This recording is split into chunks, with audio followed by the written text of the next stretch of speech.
संतोष देशमुख यांच्यावर हत्या करताना आरोपी महेश केदारने तब्बल 15 व्हिडिओ आणि 8 फोटो काढले। देशमुखांना तब्बल 2 तास मारहाण।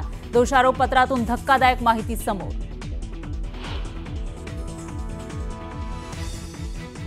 संतोष देशमुख यांचं अपहरण करून हत्या केल्याची सुदर्शन घुले, प्रतीक घुलेसह 3 आरोपींची कबुली। पोलीस कोठडीतील जबाबात आरोपींनी कबुली दिल्याची माहिती।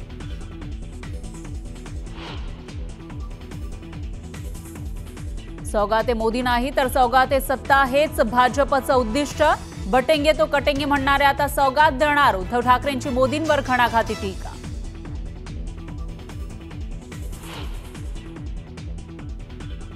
अर्थसंकल्पीय अधिवेशन निरर्थक होतं। अधिवेशनानं फक्त देशाला उत्तम गाणं दिलं। अर्थसंकल्पीय अधिवेशनावर उद्धव ठाकरेंचा घणाघात। मनसेच्या बॅनरवर बाळासाहेबांच्या फोटोमुळे राजकारण तापलं। बाळासाहेबांचा फोटो वापरण्याशिवाय पर्याय नाही, उद्धव ठाकरेंनी सुनावलं। तर तो अधिकृत बॅनर नाही, काढून टाकू, मनसेचं स्पष्टीकरण।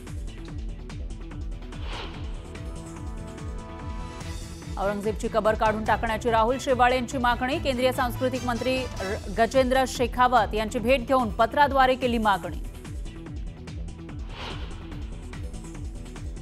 कुंभमेळा नाशिकचा की त्र्यंबकेश्वरचा, यावरून नाशिकच्या साधू संतांमध्येच वाद। कुंभची सुरुवात त्र्यंबकेश्वर पासून झाली, नाशिकचं नाव लावू देणार नाही, रवींद्रपुरी महाराज यांचा इशारा।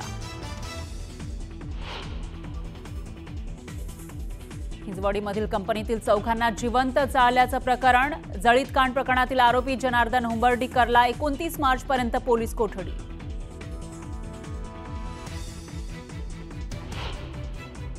बीडमध्ये शेतकऱ्यांनी पंचायत समिती कार्यालयामध्ये उधळल्या बनावट 50 लाखांच्या नोटा। पाटोदा पंचायत समितीमध्ये कोणतंही काम करायचं असल्यास शेतकऱ्यांकडून पैसे घेत असल्याचा आरोप।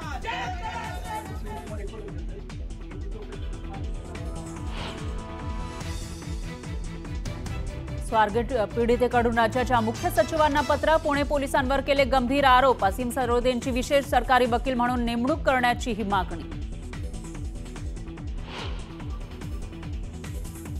एसटी महामंडळाचा अजब कारभार। एसटीमध्ये झुरळ असल्याची बातमी आल्यानं वाहक संतोष शिंदे यांचं निलंबन।